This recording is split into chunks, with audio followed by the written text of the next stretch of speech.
ಬಂತು ನಿಮ್ಮನ್ನ ತಡೆದಿರುವವರು ಯಾರು? ಏ ಗುರು, ಮಾಸ್ಟರ್ ಪೀಸ್ ಫೋನ್ ಬಂತು. vivoV29e ಬಟ್ಟೆ ಬಿಚ್ಚನ. ಬರೀ ಇಂತದೆಯಾ?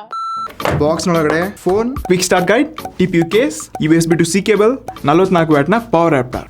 ಓ ಮೈ ಗಾಡ್. ಸೊ ಬನ್ನಿ ಹಾಗಾದ್ರೆ ಈ ಫೋನ್ ಅಲ್ಲಿರುವಂತಹ 4 ಅದ್ಭುತ ಫೀಚರ್ಸ್ ಗಳನ್ನ ತಿಳ್ಕೋಣ. ನಂಬರ್ 1, ಈ ಫೋನ್ ಕೇವಲ 7.5 mm ನ ಥಿಕ್ನೆಸ್ ಹೊಂದಿದೆ. ವೇಟ್ ಬರೀ 180 ಗ್ರಾಮ್ ಅಷ್ಟೇ. ಸೊ ನನ್ನ ತರ ಇದು ಆರ್ಟಿಸ್ಟಿಕ್ ರೆಡ್ ಕಲರ್. ಸೊ ಇದರಿಂದ ಡಿಸೈನ್ ಮತ್ತು ಲುಕ್ ಇನ್ ಹ್ಯಾಂಡ್ ಫೀಲ್ ಎಲ್ಲ ಹಿಂದಿನ ಸೈಡ್ ಮಾತ್ರ ಅಲ್ಟಿಮೇಟ್ ಆಗಿರೋ ಡಿಸೈನ್ ಕೊಟ್ಟಿದ್ದಾರೆ. ನಂಬರ್ 2, ಇದರಿಂದ ವಿಡಿಯೋ ಎಕ್ಸ್ಪೀರಿಯನ್ಸ್ ಅಲ್ಟಿಮೇಟ್ ಆಗಿತ್ತು. ಈ ಪ್ರೈಸ್ ಸೆಗ್ಮೆಂಟ್ ಅಲ್ಲಿ 3D ಕರ್ವ್ಡ್ 6.78 ಇಂಚ್ ಇರುವಂತಹ ಡಿಸ್ಪ್ಲೇ ಎಕ್ಸ್ಪೀರಿಯನ್ಸ್ ಟಚಸ್ ಮಾತ್ರ ಅಲ್ಟಿಮೇಟ್ ಆಗಿದೆ. ನಂಬರ್ 3, ಅದರಿಂದ 64 ಮೆಗಾ ಪಿಕ್ಸೆಲ್ ನ OIS night portrait camera try ಮಾಡದೆ ಇರುವಂತ ಬೊಕೆ ಫೋಟೋಸ್ ಗಳಾಗಿರ್ಲಿ, ನೈಟ್ ಪೋರ್ಟ್ರೇಟ್ ಆಗಿರ್ಲಿ ಅಥವಾ ವೆಡ್ಡಿಂಗ್ ಸ್ಟೈಲ್ ಫೋಟೋಸ್ ಮಾತ್ರ ಅಲ್ಟಿಮೇಟ್ ಆಗಿತ್ತು. ಒಂದಕ್ಕಿಂತ ಒಂದು ಸಖತ್ ಆಗಿದೆ. ಇಷ್ಟೇ ಅಲ್ಲದೆ industry leading auto I focusing 50 mega pixel ನ ಸೆಲ್ಫಿ ಶೂಟರ್ ಇಂದ ತುಂಬಾ ಒಳ್ಳೆ ಬೊಕೆ ಮತ್ತು ನೈಟ್ ಫೋಟೋಸ್ ಗಳನ್ನ ನೋಡ್ಕೋಬಹುದು. ಒಂದಕ್ಕಿಂತ ಒಂದು ಸಖತ್ ಆಗಿವೆ. ನಂಬರ್ 4 ಅಲ್ಲಿ BGMI ಟ್ರೈ ಮಾಡದೆ ಇರುವಂತ ಪ್ರೊಸೆಸರ್ ಸ್ನ್ಯಾಪ್ಡ್ರ್ಯಾಗನ್ 695. ಬಾಕಿ 5000 mAh ಬ್ಯಾಟರಿ ಯೊಂದಿಗೆ 44 ವ್ಯಾಟ್ ನ ಪವರ್ ಅಡಾಪ್ಟರ್ ಬಾಕ್ಸ್ ಒಳಗೆ ಸಿಗುತ್ತೆ. ಸೊ ಫ್ರೆಂಡ್ಸ್, ಈ ಫೋನ್ ಫಸ್ಟ್ ಸೇಲ್ ಇದೆ ಸೆಪ್ಟೆಂಬರ್ 7ನೇ ತಾರೀಕಿಗೆ ಸಿಗುತ್ತೆ. ಇದ್ರ ಬಗ್ಗೆ ಆಲ್ರೆಡಿ ಒಂದು YouTube ವಿಡಿಯೋ ಕೂಡ ಮಾಡಿದ್ವಿ, ಅದನ್ನ ಕೂಡ ಚೆಕ್ ಮಾಡಿ. ಹೆಚ್ಚಿನದಾಗಿ